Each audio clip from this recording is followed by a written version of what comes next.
Good evening, Comedy Store. London, this is huge. I live in London. I'm from London. I get annoyed with the announcements on the tube in London. I get annoyed because it doesn't matter what the announcement is, right? Even if it's like terrible news, they have to put some sort of positive spin on the. Even if it's like terrible news, you know. So you'll be sitting on the train and someone will come on and go, "Ladies and gentlemen, we're currently experiencing severe delays on the Northern, Piccadilly, Bakerloo, Jubilee, Central, District, Circle, Hammersmith and City lines. Good service on all other lines. Good service on all other lines."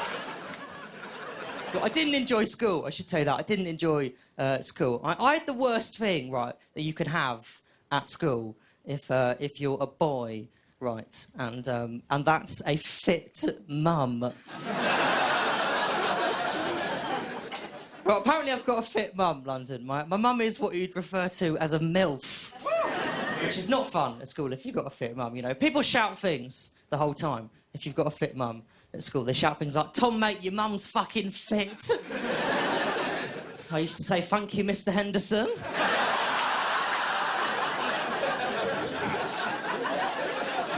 Have you got any other messages you'd like me to pass on?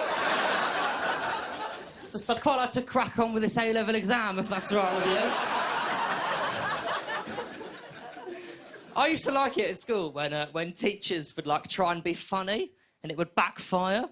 You know, when they'd try and make the class laugh, they'd end up with an email from Ofsted. I used to sit next to this girl called Alice at school, right? And in one of our lessons, she was trying to fix her folder, right? And she was making quite a lot of noise. And our teacher went, "Alice, what are you doing?" And she went, "I'm trying to fix my folder, sir." And he went, "Does that mean you have to have sex with it?" Which is a fucking weird thing to say, isn't it? Just the whole of class 3B looking at Mr. Henderson thinking, "Is that how you have sex, sir?" With a staple gun and a shatterproof ruler. No wonder your wife left you. You're supposed to be a biology teacher. He was weird, Mr. Henderson. Right, he was a weird guy. He had a weird thing for my mum. It was uncomfortable. Right, I knew we had a problem when my mum and I went to parents' evening and Mr. Henderson was waiting for us with a candle and a bottle of red wine, a staple gun and a shatterproof ruler. I met this German girl. And are there any Germans here tonight? Just one at the back. That's the way we like it. Listen, without wishing to make this feel like some sort of UKIP rally, I find German people quite difficult to talk to, OK? Because they don't do small talk, Germans, OK, at all, right? And it's quite difficult if you're from England, because we're a country raised on small talk.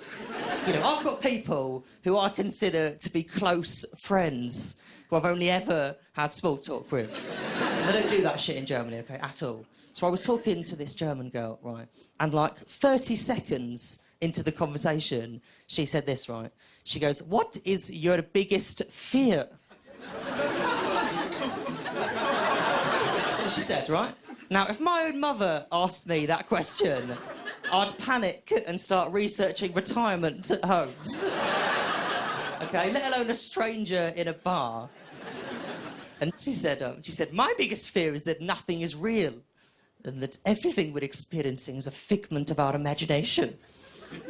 And one day we're going to wake up and discover that everything we've ever done and everything we've ever met is dust. And meaningless, and life is a vacuum." That's what she said, right? Now, just to put it into perspective, right, my biggest fear is pigeons.